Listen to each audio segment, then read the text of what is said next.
Last ভিডিওতে আমি share করেছি আমরা ডিমনা লেকে এসেছি আমাদের ফ্রেন্ডসদের সাথে। আর এই পর্বে থাকছে আমাদের পিকনিকের খাওয়া দাওয়া, আর সাথে আমরা কি কি মজা করেছি এই পিকনিকে তার ডিটেলস ভিডিও রয়েছে।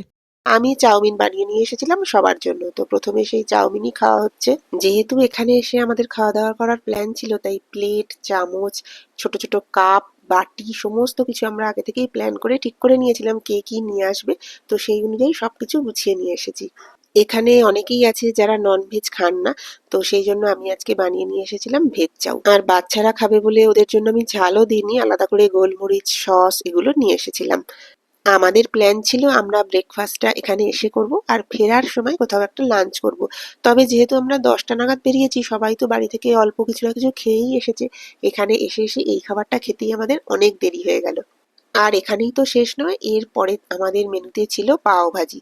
এছাড়া অনেক রকম চিপস, স্ন্যাক্স, ফল অনেক কিছু ছিল, যার ফলে আমরা এইগুলোই খেয়ে বাড়ি ফেরার পথে আমাদের যে রেস্টুরেন্টে যাওয়ার প্ল্যান ছিল সেটা অবশ্য আমাদের পোস্টপোন হয়ে যায়। আমি এমনিতেই খুবই শীতকাতুরে একজন মানুষ, বিশেষ করে জামশেদপুরের ঠান্ডা আমাকে বেশ কাবু করে দেয়।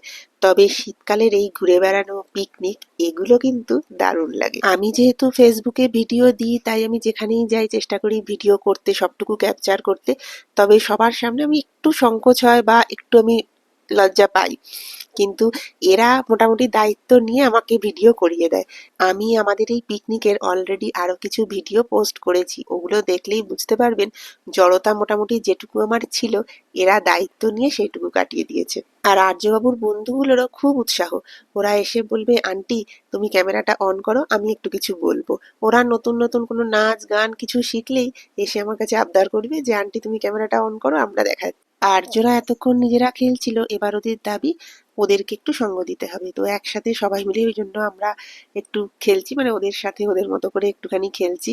তবে আমাদের বিকেলের আগেই এখান থেকে বেরিয়ে পড়তে হবে, আসলে আজকে প্রচন্ড কনকনে হাওয়া।